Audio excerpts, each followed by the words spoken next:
Hi ಗೆಳೆಯರೇ, ನನ್ನ ಹೆಸರು ಮಾಲತೇಶ್. ನಮ್ಮದು ಮಧ್ಯಮ ವರ್ಗದ ಕುಟುಂಬವಾಗಿದ್ದು ಮನೆಯಲ್ಲಿ ನನ್ನ ಪಾಲಕರು ಮತ್ತು ನನಗೆ ಒಬ್ಬ ಅಣ್ಣನಿದ್ದಾನೆ. ನನ್ನ ತಾಯಿ 2 ವರ್ಷದ ಹಿಂದೆ ತೀರಿದ್ದು. ಮನೆಯ ಕಷ್ಟದ ಪರಿಸ್ಥಿತಿಯಿಂದಾಗಿ ನಾನು ಸಿಟಿಗೆ ಹೋದಾಗ ನಡೆದ ಘಟನೆಯನ್ನು ನಾನು ಹೇಳುತ್ತೇನೆ.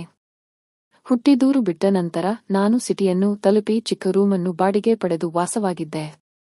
ಆಮೇಲೆ ಹಲವಾರು ಸುತ್ತಿನ ಸಂದರ್ಶನದ ಬಳಿಕ ಒಂದು ಖಾಸಗಿ ಕಂಪನಿಯಲ್ಲಿ ಕೆಲಸಕ್ಕೆ ಸೇರಿದೆ. ಹೀಗೆ ಕೆಲಸಕ್ಕೆ ಸೇರಿದ ಮೊದಲ ದಿನ ಸ್ವಲ್ಪ ಮಟ್ಟಿಗೆ ನನ್ನನ್ನು ಪರಿಚಯ ಮಾಡಿಕೊಂಡು ಉಳಿದಂತೆ ತಮ್ಮ ಪಾಡಿಗೆ ತಾವು ಇದ್ದರು. ಯಾಕಂದರೆ ಎಲ್ಲರೂ ಆ ಭಾಗದವರಾಗಿದ್ದರಿಂದ ಅವರು ಯಾರೂ ನನ್ನ ಜೊತೆಗೆ ಗೆಳೆತನವನ್ನು ಮಾಡಲಿಲ್ಲ. ಇನ್ನು ನಾನು ಏನಾದರೂ ಕೇಳಲು ಹೋದಾಗ ತಮ್ಮ ಕೆಲಸದಲ್ಲಿ ತಾವು ಬಿಸಿಯಾಗಿರುತ್ತಿದ್ದರು. ಇಲ್ಲವೇ ಬೇರೆ ಏನಾದರೂ ಹೇಳಿ ವಾಪಸ್ ಕಳಿಸುತ್ತಿದ್ದರು. ಯಾವುದೇ ಸಹಾಯ ಕೂಡ ಮಾಡುತ್ತಿದ್ದಿಲ್ಲ. ಕೆಲವೊಮ್ಮೆ ಸುಮ್ಮನೆ ಸಣ್ಣ ಸಣ್ಣ ತಪ್ಪಿಗೆಲ್ಲ ನನಗೆ ಬೈಯುತ್ತಿದ್ದರಿಂದ ನನಗೂ ಬೇಸರವಾಗಿತ್ತು. ಅಲ್ಲದೆ ಕೆಲಸ ಬಿಟ್ಟು ಹೋಗಬೇಕು ಎಂದು ಎನಿಸಿದರು. ಸಹಿತ ಮನೆಯ ಪರಿಸ್ಥಿತಿ ನೆನಪಿಸಿಕೊಂಡು ಸುಮ್ಮನಿದ್ದೆ. ಇನ್ನು ನಮ್ಮ ಕಂಪನಿಯ ಮ್ಯಾನೇಜರ್ ಬೇರೆ ಬ್ರಾಂಚಿಗೆ ವರ್ಗಾವಣೆಗೊಂಡರು. ಆಗ ನಾವೆಲ್ಲ ಯಾರು ಬರುತ್ತಾರೆ ಎಂದು ಕಾಯುತ್ತಿದ್ದೆವು. 2 ದಿನಗಳ ನಂತರ ಹೊಸ ಮ್ಯಾನೇಜರ್ ನೋಡಿ ನಾನು ಗಾಬರಿಯಾಗಿದ್ದೆ. ಯಾಕಂದರೆ ಅವರು ನೋಡಲು ಸುಂದರವಾಗಿದ್ದು, ಮುಖದಲ್ಲಿ ನಗು, ದುಂಡನೆಯ ಮುಖ, ಎತ್ತರವಾಗಿದ್ದು ಕರ್ಪೂರದ ಗೊಂಬೆಯಂತೆ ಕಾಣುತ್ತಿದ್ದರು. ಅವರು ಒಬ್ಬಂಟಿಯಾಗಿದ್ದು ಯಾವಾಗಲೂ ತಮ್ಮ ಕೆಲಸದಲ್ಲಿಯೇ ಇರುತ್ತಿದ್ದರು. ಆ ಮ್ಯಾನೇಜರ್ ನಮ್ಮವರೇ ಎಂದರೆ ನಮ್ಮ ಭಾಗದಿಂದ ಬಂದವರಾಗಿದ್ದರಿಂದ ಅಲ್ಲಿದ್ದ ಕೆಲಸಗಾರರ ಜೊತೆಗೆ ಹೊಂದಿಕೊಂಡಿರಲಿಲ್ಲ. ಹೀಗೆ ಒಂದು ದಿನ ನಾನು ಆಫೀಸಿನಲ್ಲಿ ಇದ್ದಾಗ ನನ್ನನ್ನು ತನ್ನ ಚೇಂಬರ್ಗೆ ಬರುವಂತೆ ಹೇಳಿ ನಾನು ಮಾಡಿದಂತಹ ಒಂದು ಸಣ್ಣ ತಪ್ಪನ್ನು ಕಂಡುಹಿಡಿದಿದ್ದರು. ಅವರು ನನಗೆ ಮನಬಂದಂತೆ ಬೈಯುತ್ತಾರೆ ಎಂದುಕೊಂಡಾಗ ಅವರು ನನಗೆ ಬಯದೆ, ಕೂಗಾಡದೆ, ರೇಗಾಡದೆ ನನ್ನ ಜೊತೆಗೆ ಚೆನ್ನಾಗಿ ಮಾತನಾಡಿದರು. ಹೀಗೆ ಅವರು ಹೀಗೆಲ್ಲ ತಪ್ಪು ಮಾಡಬಾರದು ಎಂದು ಕರೆದು ಎಚ್ಚರಿಕೆ ನೀಡಿದರು. ಅಲ್ಲದೆ ಅವರ ಜೊತೆಗೆ ಮಾತನಾಡುವಾಗ ಅವರು ಕೂಡ ನಮ್ಮ ಊರಿನ ಪಕ್ಕದೂರಿನವರೇ ಎಂದು ತಿಳಿದು ಖುಷಿಯಾಯಿತು. ಹೀಗೆ ಒಂದು ದಿನ ಅವರು ಆಫೀಸಿನಲ್ಲಿ ಫೈಲ್ ಕೆಳಗೆ ಬಿದ್ದಿದೆ ಎಂದು ಹಾಳೆಗಳನ್ನು ತೆಗೆದುಕೊಳ್ಳುವಾಗ ಅವತ್ತು ನಾನು ಅಚಾನಕ್ಕಾಗಿ ಆ ಸೌಂದರ್ಯವನ್ನು ನೋಡಿಬಿಟ್ಟಿದ್ದೆ. ಕೂಡಲೇ ಅವರು ನನ್ನ ನೋಡಿ ಎಲ್ಲವನ್ನೂ ಸರಿಮಾಡಿಕೊಂಡರು. ಇನ್ನು ಅವತ್ತು ಉಪ್ಪಿಸಿನ ಕೆಲಸ ಮುಗಿಸಿ ಮನೆಗೆ ಬಂದಾಗ ನಾನು ಎಷ್ಟು ಕಣ್ಣು ಮುಚ್ಚಲು ಪ್ರಯತ್ನಿಸಿದರೂ ಸಹಿತ ಆಗುತ್ತಿರಲಿಲ್ಲ. ಏಕಾಂಗಿಯಾಗಿದ್ದ ನನಗೆ ಏನೋ ಬೇಕು ಎಂದು ಎನಿಸುತ್ತಿತ್ತು. ಆಗ ಮಳೆಗಾಲ ಮುಗಿದು ಚಳಿಗಾಲವಿತ್ತು. ಒಂಟಿಯಾಗಿ ಇರುವುದು ಎಷ್ಟು ಕಷ್ಟ ಹೇಳಬೇಕಿಲ್ಲ. ಕೊನೆಗೆ ಕೈಕೆಲಸ ಮಾಡಿ ಮನೆಯಲ್ಲಿಯೇ ರೆಸ್ಟ್ ಮಾಡುತ್ತಿದ್ದೆ. ಮೊಬೈಲ್ ಬಳಸುತ್ತಾ ಟಿವಿ ನೋಡುತ್ತಾ ನಾನು ನನ್ನ ಆಲೋಚನೆಗಳನ್ನು ಬೇರೆಡೆ ಹೋಗಲಿ ಅಂತ ಮನಸ್ಸಿಗೆ ನಿಯಂತ್ರಣ ಹಾಕಿದರು. ಸಾಧ್ಯವಾಗಲಿಲ್ಲ. ಹೀಗೆ ಇದ್ದಾಗಲೇ ಅವರ ಜೊತೆಗೆ ಮಾತನಾಡಿ ಹೊರಗೆ ಊಟ, ಹೀಗೆ ಕೊನೆಗೆ ಸ್ನೇಹವೂ ಆಗಿತ್ತು. ಇದಾದ ಮೇಲೆ ಮುಂದೆ 5-6 ತಿಂಗಳಲ್ಲಿ ನನ್ನ ಅವರ ನಡುವೆ ಗೆಳೆತನ ಉಂಟಾಗಿ ಆಫೀಸಿನಲ್ಲಿ ಏನಾದರೂ ಮುಖ್ಯವಾದ ಕೆಲಸವಿದ್ದರೆ ನನಗೆ ಹೇಳುತ್ತಿದ್ದರು. ಹೀಗೆ 5-6 ಪ್ರಾಜೆಕ್ಟ್ಗಳಲ್ಲಿ ಕೆಲಸ ಮಾಡಿದ ಮೇಲೆ ನನ್ನ ಅವರ ನಡುವೆ ಇನ್ನೂ ಹೆಚ್ಚಿನ ಗೆಳೆತನ ಬಿಟ್ಟಿತು. ಇನ್ನು ಅವರು ಒಬ್ಬರೇ ಇದ್ದಿದ್ದರಿಂದ ಒಬ್ಬಂಟಿ ಜೀವನವನ್ನು ನಡೆಸುತ್ತಿದ್ದರು. ಆ ಹಸಿವು ಆದಾಗೊಮ್ಮೆ ಯಾವಾಗ ಬೇಕು ಅವಾಗ ಹೇಗೆ ಬೇಕೋ ಹಾಗೆ ಕೆಲಸ ಮಾಡಿಕೊಂಡು ಇದ್ದರು ಎನಿಸುತ್ತೆ. ಅದಕ್ಕೆ ಅಂತಾನೆ ಕೆಲವೊಮ್ಮೆ ಹೇಳದೆ ಕೇಳದೆ ಆಫೀಸಿನಿಂದ ಹೋಗಿಬಿಡುತ್ತಿದ್ದರು. ಯಾಕೆ ಅಂತಾನೂ ಯಾರಿಗೂ ಗೊತ್ತಾಗುತ್ತಿದ್ದಿಲ್ಲ. ಇನ್ನು ಇವರು ಕೂಡ ಒಬ್ಬಂಟಿಯಾಗಿದ್ದ ಕಾರಣ ಇವರು ಹಸಿವಿನಿಂದ ಬಳಲುತ್ತಿದ್ದರು. ಅವರು ಮನೆಯಲ್ಲಿ ಸಾಕಷ್ಟು ಬಾರಿ ಕೈ ಕೆಲಸ ಮಾಡಿ ವಾಂತಿ ಮಾಡಿಕೊಂಡು ಹಲವು ವರ್ಷದಿಂದ ತುಂಬಾ ಕಷ್ಟಪಡುತ್ತಿದ್ದರು. ಏಕೆಂದರೆ ಇವರನ್ನು ನೋಡಲು ಬಂದವರು ಇವರಿಗೆ ಏನಾದರೂ ಒಂದು ಹೇಳಿ ತಿರಸ್ಕರಿಸುತ್ತಿದ್ದರು. ಹೀಗೆ ಅವರ ಒಂಟಿ ಜೀವನವು ನಡೆದಿತ್ತು. ಇನ್ನು 3-4 ತಿಂಗಳಲ್ಲೇ ನಮ್ಮ ನಡುವೆ ಹೆಚ್ಚಿನ ಸ್ನೇಹವೂ ಆಗಿತ್ತು. ಅಲ್ಲದೆ ಸಮಯ ಸಿಕ್ಕಾಗಲೆಲ್ಲ ಕ್ಯಾಂಟೀನ್ನಲ್ಲಿ ಕೂತು ಹರಟೆ ಹೊಡೆಯುತ್ತಿದ್ದೆ. ಇದರಿಂದ ಉಳಿದವರಿಗೆ ಸಹಜವಾಗಿ ಹೊಟ್ಟೆಯುರಿ ಆಗ್ತಾ ಇತ್ತು. ಇಷ್ಟಾದರೂ ಸಹಿತ ನಾನು ಹರಟೆ ಹೊಡೆಯುವುದು ಬಿಟ್ಟಿರಲಿಲ್ಲ. ಅಲ್ಲದೆ ಊಟಕ್ಕೆ ಬಿಟ್ಟಾಗಲೂ ಇಬ್ಬರೂ ಆರಾಮವಾಗಿ ಮಾತನಾಡಿಕೊಂಡು ಇರುತ್ತಿದ್ದೆವು. ಕೊನೆಗೆ ಪರಸ್ಪರ ನಂಬರ್ ಕೂಡ ಬದಲಾಯಿಸಿಕೊಂಡು ಆಫೀಸ್ ಮುಗಿದ ಬಳಿಕ ಫೋನಿನಲ್ಲಿ ತಾಸುಗಟ್ಟಲೆ ಮಾತನಾಡುತ್ತಿದ್ದೆವು. ಇನ್ನು ಆಫೀಸಿಗೆ ರಜೆ ಇದ್ದಾಗ ಹೊರಗಡೆ ಸಿಟಿಯಲ್ಲಿ ಸುತ್ತಾಡುತ್ತಿದ್ದೆ. ಆದರೆ ಹೀಗೆ ಸುತ್ತಾಡುವಾಗಲೆಲ್ಲ ಅವರು ಆಟೋ ಹತ್ತುವಾಗಲೆಲ್ಲ ಕೈಗೆ ಆಗಾಗ ಮೃದುವಾದ ವಸ್ತು ತಾಗಿ ಆಗಾಗ ಕರೆಂಟ್ ಹೊಡೆದಂತೆ ಆಗುತ್ತಿತ್ತು. ಇನ್ನು ಅವರಿಗೆ ಜಾಸ್ತಿ ಪಗಾರ ಇದ್ದ ಕಾರಣ ಅವರು ನನ್ನನ್ನು ದೊಡ್ಡ ದೊಡ್ಡ ಹೋಟೆಲ್ಗೆ ಕರೆದುಕೊಂಡು ಹೋಗುತ್ತಿದ್ದರು. ಹೀಗೆ ಒಂದು ದಿನ ನಾನು ಅವರ ಮನೆಗೆ ಅಚಾನಕ್ಕಾಗಿ ಹೋದಾಗ ಅವರು ಬೇಗನೆ ಬಾಗಿಲು ತೆರೆಯಲಿಲ್ಲ.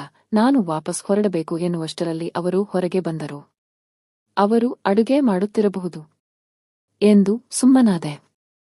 ಆದರೆ ಅವರ ಅಡುಗೆ ಮನೆಯಿಂದ ಯಾವುದೇ ಅಡುಗೆ ವಾಸನೆ ಕೂಡ ಇರಲಿಲ್ಲ. ಅವರನ್ನು ನಾನು ನೋಡಿದಾಗ ಅವರ ತಲೆಗೂದಲೆಲ್ಲ ಹರಡಿ ಚೆಲ್ಲಾಪಿಲ್ಲಿ ಆಗಿತ್ತು. ನಾನು ಒಳಗೆ ಹೋಗಿ ಕುಳಿತೆ. ಹೀಗೆ ಮಾತನಾಡುವಾಗ ಅವರು ಒಳಗೆ ಲ್ಯಾಪ್ಟಾಪ್ ಇದೆ, ತಗೊಂಡು ಬಾ ಅಂತ ಹೇಳಿದರು. ಹೀಗೆ ನಾನು ಅದನ್ನು ತರಲು ಹೋದಾಗ ಅಲ್ಲಿ ನೋಡಿದರೆ ಅಲ್ಲಿ ತರಕಾರಿ ಇತ್ತು. ಅದನ್ನು ನೋಡಿ ನನಗೆ ಅವರು ಏನು ಮಾಡುತ್ತಿದ್ದರು ಎಂದು ಅರ್ಥವಾಗಿತ್ತು. ಆಮೇಲೆ ನಾನು ಹೀಗೆ ಬಂದು ಕುಳಿತೆ. ಆಗ ಅವರು ನಾನು ಗೊಂದಲದಲ್ಲಿ ಇದ್ದಿದ್ದನ್ನು ನೋಡಿ ಏನು ಅಂತ ಕೇಳಿದರು. ಆಗ ನಾನು ಏನಿಲ್ಲ, ನಾನು ಹೊರಗೆ ಹೊರಟಿದ್ದೆ, ಬರ್ತೀರಾ ಅಂತ ಕೇಳೋಕೆ ಬಂದಿದ್ದೆ ಎಂದಾಗ ಅವರು ಸರಿ 5 ನಿಮಿಷ ಕೂತ್ಕೋ, ಬರ್ತೀನಿ ಅಂತೂ ಹೇಳಿ ಹೋದರು. ಆಮೇಲೆ ನನಗೆ ಚಹಾ ಮಾಡಿಕೊಟ್ಟು ಬಂದಾಗ ನನಗೆ ಪೂರ್ತಿ ಸೌಂದರ್ಯ ದರ್ಶನವಾಗಿತ್ತು. ಆಮೇಲೆ ನಾನು ಚಹಾ ಕುಡಿದು ಅವತ್ತು ಹೊರಗೆ ಹೋದೆವು. ಹೀಗೆ ಹೊರಗೆ ಹೋದಾಗಲೆಲ್ಲ ನಾನು ಬೇರೆ ಬೇರೆ ರೀತಿಯಲ್ಲಿ ಮಾತಾಡುವುದು, ಚುಡಾಯಿಸುತ್ತಿದ್ದನು ಮಾಡುತ್ತಿದ್ದೆ. ಇದು ಅವರಿಗೆ ಅದು ಖುಷಿ ಕೊಡುತ್ತಿತ್ತು. ಅವರು ಸುಮ್ಮನಿದ್ದರು. ಆದರೆ ಅವರು ಕೆಲವೊಮ್ಮೆ ತಮ್ಮ ಜೀವನದ ಎಲ್ಲಾ ಘಟನೆ, ಮನೆ, ಕುಟುಂಬದ ಬಗ್ಗೆ ಹಂಚಿಕೊಳ್ಳುತ್ತಿದ್ದರು. ಅವರಿಗೆ ನೋಡಲು ಬಂದರೆ ಹೀಯಾಳಿಸಿ ಹೋಗುತ್ತಾರೆ, ಜಾಸ್ತಿ ವಯಸ್ಸಾಗಿದೆ ಎನ್ನುತ್ತಾರೆ ಎಂದೆಲ್ಲ ಹೇಳಿ ಬೇಜಾರು ಪಟ್ಟುಕೊಳ್ಳುತ್ತಿದ್ದರು. ಹೀಗೆ ಒಂದು ದಿನ ಅವರ ಮನೆಯಲ್ಲಿ ಕೂತಾಗ ಅವರು ನನಗೆ ಕಾಫಿ ತಂದು ಕೊಡುವಾಗ ಅವರ ಕೈ ಸ್ಪರ್ಶವಾಯಿತು. ಮೊದಲೇ ನಾನು ಕೂಡ ಏಕಾಂಗಿ, ಹೀಗೆ ಆಗಿದೆ, ತಡನೆಗೆ ಮೈಯಲ್ಲಿ ಕರೆಂಟ್ ಹೊಡೆದಂತೆ ಭಾಸವಾಯಿತು. ನನಗೆ ಯಾಕೋ ಬೇರೆ ಯೋಚನೆ ಬರ್ತಾ ಇತ್ತು. ಆದರೆ ಆ ಬಗ್ಗೆ ನಾನು ಜಾಸ್ತಿ ತಲೆ ಕೆಡಿಸಿಕೊಳ್ಳಲಿಲ್ಲ. ಈ ನಡುವೆ ವಯಸ್ಸಿನ ಅಂತವರನ್ನು ಗಮನಿಸದೆ ನಾನು ಅವರನ್ನು ಇಷ್ಟಪಡುತ್ತಿದ್ದದ್ದು ಅವರಿಗೆ ತಿಳಿದುಬಿಟ್ಟಿತ್ತು. ಆದರೆ ನಾನು ಹೇಳಿರಲಿಲ್ಲ. ಅವರು ನನ್ನ ಎಂದಿಗೂ ಕೇಳಲಿಲ್ಲ. ಹೀಗೆ 1 ವರ್ಷದಿಂದ ನಮ್ಮ ಗೆಳೆತನ ಸಾಗುತ್ತಲೇ ಇತ್ತು. ಒಂದು ದಿನ ಅವರ ಮನೆಯಲ್ಲಿ ಸೋಫಾ ಮೇಲೆ ಕೂತಾಗ ಅವರು, ಮಾಲತೇಶ್, ನೇರವಾಗಿ ಒಂದು ಮಾತು ಕೇಳ್ತೀನಿ, ಆದರೆ ಏನು ಮುಚ್ಚುಮರೆ ಇಲ್ಲದೆ ನೇರವಾಗಿ ಹೇಳು ಎಂದಾಗ ನಾನು ಓಕೆ ಅಂತ ಹೇಳಿದೆ. ಆಗ ಅವರು, ನೀನು ಯಾಕೆ ಯಾವಾಗಲೂ ಒಂಥರ ನೋಡ್ತೀಯಾ, ನೀನು ನನ್ನ ಜೊತೆಗೆ ಕಣ್ಣಲ್ಲಿ ಕಣ್ಣಿಟ್ಟು ಮಾತನಾಡುವುದಿಲ್ಲ, ನನ್ನ ಬಗ್ಗೆ ಏನಾದರೂ ಇದ್ದರೆ ಈಗಲೇ ಹೇಳಿಬಿಡು ಎಂದರು.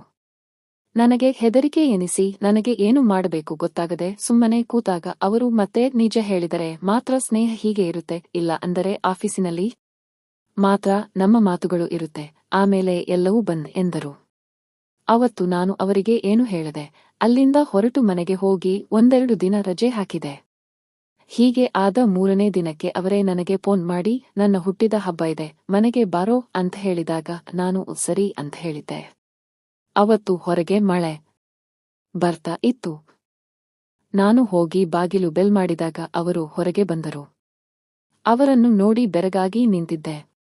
ಅವರು ಹಳದಿ ಬಣ್ಣದ ತೆಳು ಬಟ್ಟೆ ಧರಿಸಿ ಅಂದದ ಗೊಂಬೆ ಹಾಗೆ ನಿಂತಿದ್ದರು. ಉದ್ದನೆಯ ಕೂದಲು ಗಮಗಮ ಅಂತ ವಾಸನೆ ಬರ್ತಾ ಇತ್ತು. ನಾನು ಹೀಗೆ ಅವರನ್ನು ಬೆರಗಾಗಿ ನೋಡುವಾಗಲೇ ಅವರು, ಯಾಕೋ ಹೀಗೆ ನೋಡುತ್ತಿದ್ದೀಯಾ ಎಂದಾಗ ನಾನು ಇಲ್ಲ ಅಂತ ಹೇಳಿದೆ. ಆಗ ಅವರನ್ನು ನೋಡುತ್ತಲೇ ಇದ್ದೆ. ಅವರು ನನ್ನ ಜೊತೆಗೆ ಎಂದಿನಂತೆ ಸೋಫಾ ಮೇಲೆ ಕೂತಿದ್ದೆ. ನಾನು ಅವರನ್ನು ನೋಡುತ್ತಲೇ ಇದ್ದ. ಅವರು ನನ್ನ ಕಣ್ಣಲ್ಲಿ ಕಣ್ಣಿಟ್ಟು ನೋಡುತ್ತಿದ್ದರು. ಹೀಗೆ ಅದೇ ಹೊತ್ತಿಗೆ ಅವತ್ತು ತಣ್ಣನೆಯ ಗಾಳಿಯ ನಡುವೆ ಹೀಗೆ ಒಂದು ಸಲ ಮುತ್ತಿದ್ದಾಗ ಅದು ನಮ್ಮಣ್ಣ ಬೇರೆ ಕರೆದುಕೊಂಡು ಹೋಗುವಂತೆ ಮಾಡಿ ಏಕಾಂತದಲ್ಲಿ ಒಂದಾಗಿ ಬಿಟ್ಟಿಸಿತ್ತು. ಇದಾದ ಮೇಲೆ ಹೀಗೆ ಮಾತನಾಡುತ್ತಾ ಕೂತಾಗ ಅವರ ಕಣ್ಣುಗಳಲ್ಲಿ ಸಂತೋಷ ಇತ್ತು. ನನಗೂ ಸಿಕ್ಕಂತೆ ಆಗಿತ್ತು. ಆದರೆ ಮುಂದೆ ನನಗೆ ಕಂಕಣ ಭಾಗ್ಯ ಒಲಿದು ಬಂದಿತು. ಅವರಿಗೂ ಬಂದಿತ್ತು. ಇಬ್ಬರಿಗೂ ಬೇರೆ ಬೇರೆ ಕಡೆ ಕಲ್ಯಾಣವಾಯಿತು. ಆಮೇಲೆ ನಮ್ಮ ಪಾಡಿಗೆ ನಾವು ಜೀವನ ನಡೆಸಿದೆವು. ಆದರೆ ಅವತ್ತು ಆಗಿದ್ದು ಎಲ್ಲವೂ ಅಚಾನಕ್ ಆಗಿದೆ. ಹಾಗಾಗಿ ಗೆಳೆಯರೇ, ಯಾರೂ ಕೂಡ ಗೊತ್ತಿದ್ದು ಗೊತ್ತಿಲ್ಲದೆಯೋ ಹೀಗೆ ಈ ರೀತಿ ತಪ್ಪು ಮಾಡಬಾರದು. ನೀಚ ಜೀವನದಲ್ಲಿ ನಡೆಯದಂತಹ ಈ ಕಾಲ್ಪನಿಕವಾದ ಘಟನೆ, ಕಾಲ್ಪನಿಕ ಕಥೆಗಳನ್ನು ನಾವು ಗಂಭೀರವಾಗಿ ತೆಗೆದುಕೊಳ್ಳಬಾರದು. ಇವು ಕಾಲ್ಪನಿಕವಾಗಿದ್ದು ಪ್ರತಿ ಘಟನೆಗಳು, ಕಥೆಗಳು ಅಥವಾ ಸನ್ನಿವೇಶವೂ ಯಾವಾಗಲೂ ಕೆಟ್ಟ ಅಂತ್ಯವನ್ನು ಹೊಂದಿರುತ್ತವೆ. ಹಾಗಾಗಿ ಸಮಾಜದಲ್ಲಿ ನ್ಯಾಯಯುತವಾಗಿ ಜೀವನ ನಡೆಸುವುದರ ಜೊತೆಗೆ ಸಮಾಜದ ರೀತಿನೀತಿ, ಕಾನೂನಿಗೆ ಒಳಪಟ್ಟು ಸಭ್ಯಸ್ಥರಾಗಿ ಜೀವನ ನಡೆಸಬೇಕು. ನಮ್ಮ ದೇಶದ ರೀತಿನೀತಿ, ಕಾನೂನಿಗೆ ಬೆಲೆ ಕೊಡಬೇಕು. ಜೊತೆಗೆ ನಮ್ಮ ಬದುಕನ್ನು ಹಸನಾಗಿಸುವಾಗ ಕತೆಗಳನ್ನು ಓದಿ ಸ್ಫೂರ್ತಿಯನ್ನು ಪಡೆಯಬೇಕು. ಇಂತಹ ಕಾಲ್ಪನಿಕ ಘಟನೆ ಕತೆಗಳಂತೆ ನಿಜ ಜೀವನದಲ್ಲಿ ಮಾಡಿದೆ ಆದಲ್ಲಿ ಜೀವ ಮತ್ತು ಜೀವನಕ್ಕೆ ಎರಡಕ್ಕೂ ಸಮಸ್ಯೆ ಜೊತೆಗೆ ತೊಂದರೆಯಾಗುತ್ತೆ. ಹಾಗಾಗಿ ಇಂತಹ ಕಾಲ್ಪನಿಕ ಕತೆಗಳಿಗೆ ಪ್ರಾಮುಖ್ಯತೆ ನೀಡಬೇಡಿ. ಅಲ್ಲದೆ ಎಂದಿಗೂ ಯಾವ ತಪ್ಪುಗಳನ್ನು ಮಾಡದಂತೆ, ತಪ್ಪುಗಳು ನಡೆಯದಂತೆ ಎಚ್ಚರಿಕೆ ವಹಿಸಬೇಕು. ನಾವು ಉತ್ತಮ ಸನ್ನಡೆಯ ಜೀವನ ನಡೆಸಬೇಕು. ನಾವು ಕಾಲ್ಪನಿಕ ಕತೆಗಳನ್ನು ಎಂದಿಗೂ ಸ್ಫೂರ್ತಿಯಾಗಿ ತೆಗೆದುಕೊಳ್ಳಬಾರದು. ಯಾರೂ ಕೂಡ ಈ ತರಹ ಮಾಡಬಾರದು. ಇವೆಲ್ಲ ತಪ್ಪು, ಇವುಗಳನ್ನು ಮಾಡಬಾರದು. ಫ್ರೆಂಡ್ಸ್, ಈ ಕತೆ ಇಷ್ಟವಾಗಿದ್ದರೆ ಇದಕ್ಕೊಂದು ಲೈಕ್ ಕೊಟ್ಟು ನಮ್ಮ ಚಾನೆಲ್ ಸಬ್ಸ್ಕ್ರೈಬ್ ಮಾಡಿಕೊಳ್ಳಿ. ಫ್ರೆಂಡ್ಸ್, ಈ ಕತೆ ಇಷ್ಟವಾಗಿದ್ದರೆ ಇದಕ್ಕೊಂದು ಲೈಕ್ ಕೊಟ್ಟು ನಮ್ಮ ಚಾನೆಲ್ ಸಬ್ಸ್ಕ್ರೈಬ್ ಮಾಡಿಕೊಳ್ಳಿ.